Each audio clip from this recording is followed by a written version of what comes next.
Salut à tous, je suis appelé Tokev en ligne. Bonjour, bonsoir, comme d'habitude, je sais pas si vous allez regarder la vidéo. On se retrouve une nouvelle fois pour une vidéo compte rendu achat. C'était pas spécialement prévu, mais je suis allé faire un tour dans un cache et à Auchan, on a quelques courses à faire. Et j'ai trouvé vraiment du très bon, je suis très content. Vous allez voir, il y a un peu de tout. Il y a du Stephen King, il y a du film d'horreur, il y a du Robin Williams, tout ce que j'aime. Alors on commence tout de suite, par les films pas très connus et qui ne m'attirent pas plus, c'était pour ma copine. Le premier c'est Les Rebelles, le titre original Stateside, avec entre autres Val Kilmer. Voilà, c'est celui-ci. Je ne connais pas du tout. Val Kilmer, il y a du bon et du moins bon. Hein. Wonderland qui est excellent, Hit qui est excellent. Il a fait pas mal de nanars aussi.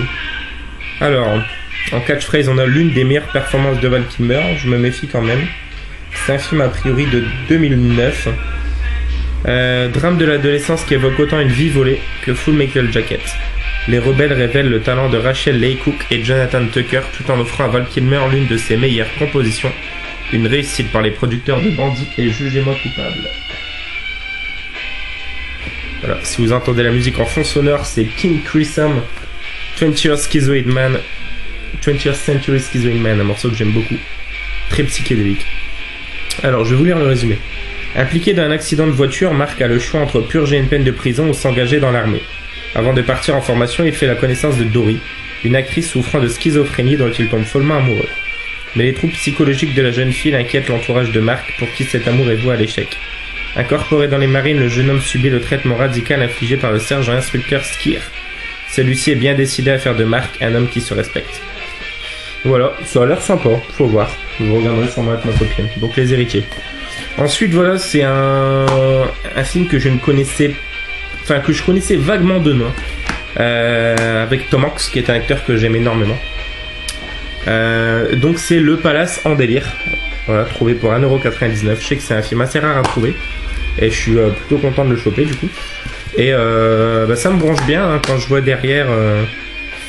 scénariste de Police Academy, réalise un petit chef-d'œuvre de satire érotico-démentielle dans l'un des premiers rôles de Tom Hanks. Donc, attention, cet hôtel n'est pas comme les autres, vous risquez d'y croiser des jeunes filles légèrement vêtues ou d'être entraînés dans des courses-poursuites à brides et jartelles abattues. Dans ce palace en délire, on entre sans frapper.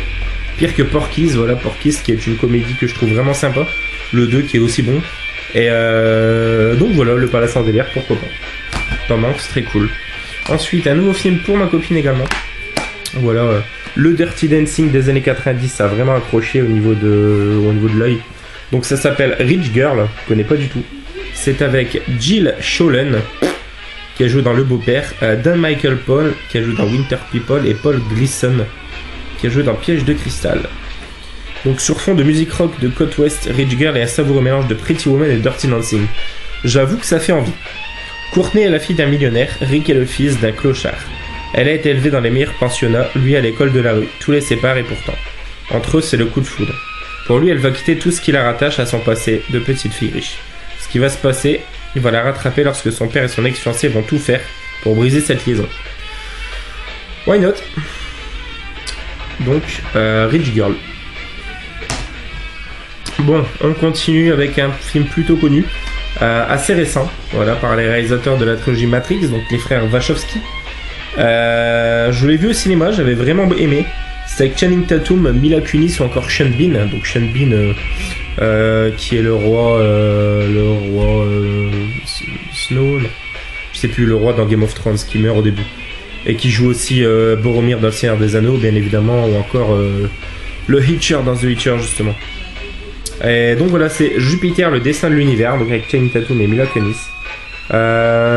Film de SF que j'aime beaucoup. Et voilà, ça me donnera l'occasion de le revoir. Donc, plutôt content.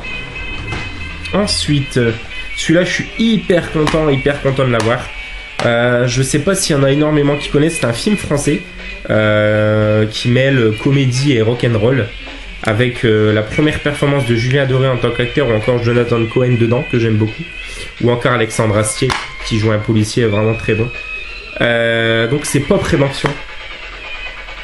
Voilà, c'est l'histoire d'un petit groupe de métal qui vont avoir l'opportunité d'avoir joué au Hellfest d'aller jouer au Hellfest. Et en attendant d'aller jouer au Hellfest, ils vont se chauffer un peu partout où ils peuvent.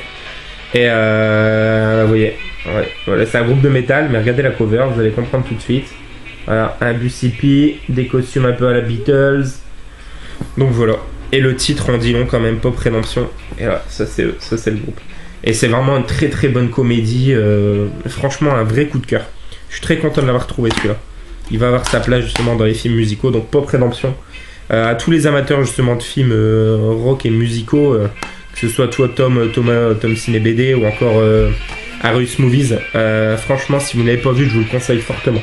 C'est vraiment un très bon buddy movies en plus. Et on continue ensuite avec deux Robin Williams. Et là, je suis vraiment content. Deux que je n'avais pas, bien évidemment. Hein. Donc celui-ci, ça fait un moment que j'en entends parler, mais je n'ai jamais vu.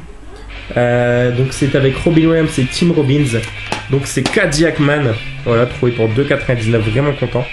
Je vais vous lire le pitch. Donc Joey O'Brien, Robin Williams, vendeur de voitures d'occasion dans le magasin de Big Jack Turgeon, et il adore ça. Sa seconde passion, ce sont les femmes, ce qui lui complique la vie car elle mène de front 3 vies actives un peu compliquées. Il a Joey prêt à quitter son riche mari, son ex-femme Tina qu'il aime encore mais à qui il doit payer une pension, et sa petite amie Lila, la plus exigeante. Empêtré dans ses obligations sentimentales, Joey a de gros problèmes financiers, ses ventes sont en baisse. L'ouverture le dimanche devrait permettre à Joey de faire monter ses chiffres de vente. Ce jour-là débarque Larry, Tim Robbins. Marié à la secrétaire, Larry est persuadé que la jeune femme est la maîtresse d'un des vendeurs. Armé jusqu'aux dents, il est prêt à tout pour trouver de qui il s'agit. Dans cette situation délicate, Joey va devoir faire ce qu'il fait le mieux, mentir. Ça a l'air vraiment fun. Et ça me fait un peu penser à la série qui est sortie avec Jason Presley, celui de Beverly Hills, je sais plus le titre, où il est vendeur de voitures, un peu un mélange de Californication, tout ça. Ça a l'air d'être dans le même délire, comédie en plus, donc voilà, Cadillac Man, très content. Le second, voilà, je l'ai rentré il y a quelques jours en VHS et il me le fallait à tout prix de façon en DVD. C'est un de mes films préférés avec Robin Williams. C'est un pur chef-d'œuvre. C'est de Barry Levinson. Enfin voilà, c'est Good Morning Vietnam. Voilà, Good Morning Vietnam. On retrouve entre autres Forest Whitaker également dedans. Voilà, celui-là, je vais pas m'apesantir plus dessus, mais voilà, il y a beaucoup de monde qui connaît. En plus, sérigraphie est vachement stylée. Donc voilà, très très content. Alors, on continue cette fois-ci avec les films horreur un peu fantastiques. Alors, chopé pour 1€, très content. Édition L'Horrible Collection. Jack l'Éventreur, Jack the Ripper. Voilà. La version du film de 1960. Vraiment super content. L'original en noir et blanc, donc très très content. Enfin, il me semble que c'est l'original. Donc voilà. Vraiment cool. Ensuite, on continue. J'en ai encore parlé il y a quelques jours, je crois c'est avec toi Arius, et puis avec d'autres du groupe que je sais qui adorent ce film, notamment toi Mademoiselle Latino, qui l'a mis dans son top, même assez haut, je me demande même s'il n'est pas numéro 1 de ton top. C'est La Maison de Cire, donc voilà, trouvé aujourd'hui pour 2,99. Il m'a donné trop envie de le regarder très rapidement, donc je suis tombé dessus, j'ai pas hésité. Donc voilà, 2,99 c'est encore correct pour un bon film comme ça. Ensuite, il est également content. Ce film, je le croise souvent, mais dans l'édition Frisson, l'édition Angoisse, je sais plus, avec un DVD. Donc c'est Ghost of Mars de John Carpenter. Et là, je suis content, je me suis trouvé une superbe édition, double DVD. Vraiment cool, je crois que c'est la première fois que je tombe dessus pour 1€. Moi, je dis pourquoi pas. Ça complète un peu la filmo de John Carpenter. Donc très content, surtout que celui-ci, je l'ai jamais vu. Je sais qu'il y a Jason Statham dedans, ou encore l'actrice qui joue la mutante. Donc voilà, il faudra que je regarde ça. Ensuite, alors le prochain, c'est un film avec une BO de, comment s'appelle ce groupe, Linkin Park, qui est vraiment très très bon. Alors, une petite seconde. Donc ça s'appelle A Day to Kill. Donc voilà, la cover c'est ça. Alors le film je l'ai pas encore vu non plus, je sais que justement la BO c'est Linkin Park. Je vais vous lire un petit peu le résumé. Résumé qui donne fort envie. Donc c'est avec Vincent D'Onofrio, hein, qui est plutôt connu. Donc parce qu'il n'a plus rien à perdre, ce jeune marginal décide d'éliminer tous ceux qui vont croiser sa route. Une descente en enfer dans un univers urbain où chacun cherche une raison de vivre. Des vies vont s'entrecroiser dans les allées d'un centre commercial sans âme qui sera le théâtre d'un affrontement sanglant entre les forces de l'ordre et le forcené. Donc c'est A Day to Kill. Donc voilà, vraiment cool. Bande originale de Chester Bennington, Dave Farrell, Mike Shinoda, donc voilà, Linkin Park. Voilà, hâte de le voir également celui-ci. Ensuite, là aussi content, j'ai trouvé un classique pour 1€ également. Film de Jess Franco avec l'énormissime Christopher Lee. Donc c'est The Bloody Judge. Il a l'air vraiment plutôt cool celui-ci. Donc au XVIIe siècle, le Royaume-Uni est en pleine ébullition politique. Pour mater les rebelles, le roi demande au juge George Jeffreys de capturer et condamner les opposants. Or Jeffrey, personnage intégriste et paranoïaque, est tenté par des visions d'horreur et de supplices. Procès expéditifs, tortures et exécutions sommaires se multiplient, qui mettra fin aux agissements du sinistre juge. Voilà, ça a l'air vraiment cool. Hein. Donc Christopher Lee en bourreau. Voilà, donc très vieux film également, hein, un film de... Alors est-ce que c'est marqué 1970, hein, donc voilà, on rentre du classique aujourd'hui, très content. The Bloody Judge. Et là voilà, j'ai mis un petit peu le prix pour 3,99. Je me suis fait plaisir. La filmo Stephen King se remplit tout doux avec le coffret que j'ai rentré cette semaine. Voilà, je rentre un nouveau film avec Katie Bates et Jennifer Jason Leigh. Donc Dolores Claiborne. Voilà, très content également. Surtout que celui-ci, pareil, je l'ai jamais vu. Mais voilà, Katie Bates qui est tellement énormissime dans Misery, il me tarde de le voir également. Pareil, pour ceux qui connaissent pas, je vais lire, je pense que toi t'en dis que tu connais, mais c'est pas forcément le cas de tout le monde. Je vois en plus musique de Danny Elfman, donc ça c'est excellent, je ne savais pas. Et il y a aussi John C. Reilly et Christopher Plummer au casting, donc vraiment très bon quoi. Selena, brillante journaliste new-yorkaise, se trouve brusquement confrontée à son passé quand elle apprend que sa mère Dolores est accusée de meurtre. Dolores va non seulement devoir faire un inspecteur persuadé de sa culpabilité, mais aussi à sa propre fille Selena, avec qui elle a toujours entretenu des rapports orageux. Un formidable suspense, des rebondissements inattendus avec Katie Bates et Jennifer Jason Leigh, des personnages que vous ne pourrez pas oublier. Donc voilà, très bon. Dolores Claiborne, vraiment content. Et on termine avec 5 DVD. C'était une offre 5 DVD pour 30€. Hein. Donc je vais pas trop m'attarder dessus, je pense que c'est des films qu'un peu tout le monde connaît. Le premier c'est The Witch, donc celui-ci pas encore vu, j'avais vraiment envie de le voir. Content de le rentrer dans la collecte, je vais pas tarder à le mater. Donc The Witch, surtout ce blister. Le second, je l'ai vu, j'ai aimé, mais voilà, sans plus, faudrait que je le revoie. Ma copine l'a pas vu, donc elle voulait le prendre. Donc c'est Dans le Noir. Donc voilà, Dans le Noir, Lights Out. J'avais trouvé le pitch vraiment cool. C'est produit par James Wan, hein, forcément celui qui a réalisé Conjuring.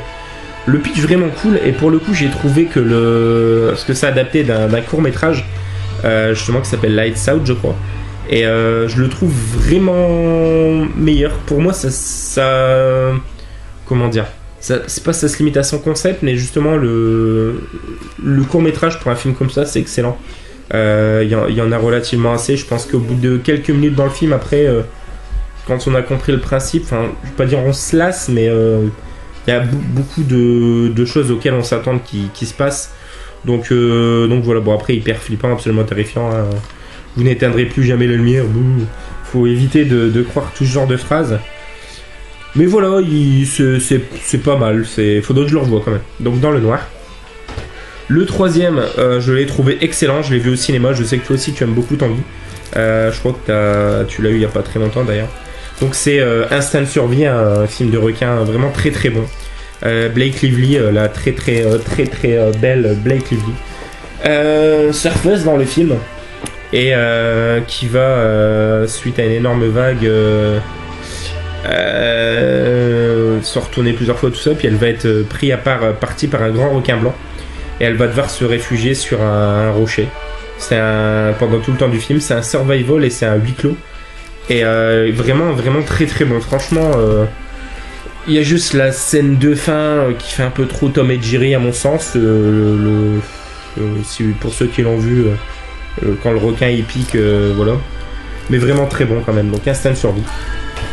Le quatrième, c'est Alice de l'autre côté du miroir, toujours pas vu. Alors faut savoir que je suis extrêmement fan de Disney, que Alice au Pays des Merveilles c'est un de mes préférés. J'adore le bouquin de Lewis Carroll, j'adore tout l'univers.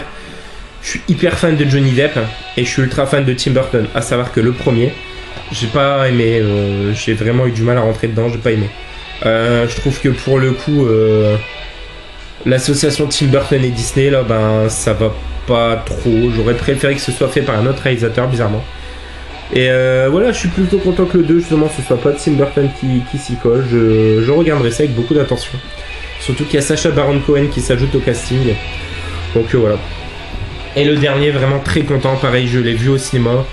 Et c'était un putain de coup de cœur. J'ai pris une claque dans la gueule terrible. Franchement, c'est un chef-d'œuvre. Je trouve vraiment que c'est un chef-d'œuvre. C'est celui qui a fait Du sang et des larmes. Par contre, celui-là, j'ai pas trop aimé. C'est avec un énormissime Mark Wahlberg. Il y a Kurt Russell, John Malkovich en méchant énorme. Dylan O'Brien qui est l'acteur principal de la saga Le Labyrinthe, ou qu'on retrouve aussi dans le film Les Stagiaires avec Vince Vaughn et Owen Wilson, je crois, et Kate Hudson pour la touche féminine. Donc voilà, c'est Deepwater, Deepwater, une équipe qui travaille sur une plateforme pétrolière et sur laquelle suite à des consignes d'un patron un peu trop véreux et vénal, joué par Malkovich, ils vont demander d'augmenter la cadence, de pomper toujours un peu plus et tout, et ça va mettre les systèmes techniques hors normes, tout ça, et ça va faire un peu péter les plombs à la plateforme. Et enfin voilà, regardez un petit peu derrière. C'est un très bon film catastrophe. Et la fin est très touchante en plus, je trouve. Et voilà, enfin, c'est un très grand film. Pareil, pour ceux qui l'ont pas vu, je vous le conseille très fortement. Donc voilà, pour les films, c'est terminé. Je vais juste une petite dernière partie. C'est un petit bonus entre guillemets, voilà. Je sais qu'il n'y en a pas énormément qui aiment forcément le rap dans le groupe ou autre, mais je suis pas fan de rap non plus, loin de là, j'en écoute très peu. Vous voyez, en fond sonore c'était Pink Floyd. Mais voilà, il y a un groupe dont je suis vraiment fan, c'est leur deuxième album et c'est Big Flo et Oli. Je me le suis acheté ce matin, donc voilà, je suis content de montrer que je l'ai acheté. La vraie vie, donc voilà, un très bon album. C'est deux petits jeunes qui font du rap, qui dénoncent l'alcool, qui dénoncent la drogue, ils ne fument pas, ne boivent pas. Ils écrivent des textes complètement hors normes par rapport aux trois quarts des rappeurs de maintenant. Vraiment des thèmes qui prennent aux tripes, des très belles histoires, et c'est un super groupe, ces deux frangins. Et enfin voilà, je suis très fan, et si vous connaissez pas, je vous invite par curiosité à aller écouter des morceaux comme Jeunesse influençable, Je suis, ou encore sur le nouvel album par exemple, le morceau que j'aime beaucoup, Salope, ne bloquez pas sur le titre, ou encore Sac à dos. Enfin, il y a beaucoup de morceaux qui me touchent très personnellement et qui sont vraiment très bien écrits. Papa est très beau aussi. Donc voilà, c'était juste la petite aparté de fin. La vidéo est terminée, on se retrouve très bientôt pour une toute nouvelle vidéo. J'en posterai une sûrement ce week-end, suite de collection. Et donc voilà, on se retrouve très bientôt. Joyeux non-anif les amis, ciao ciao.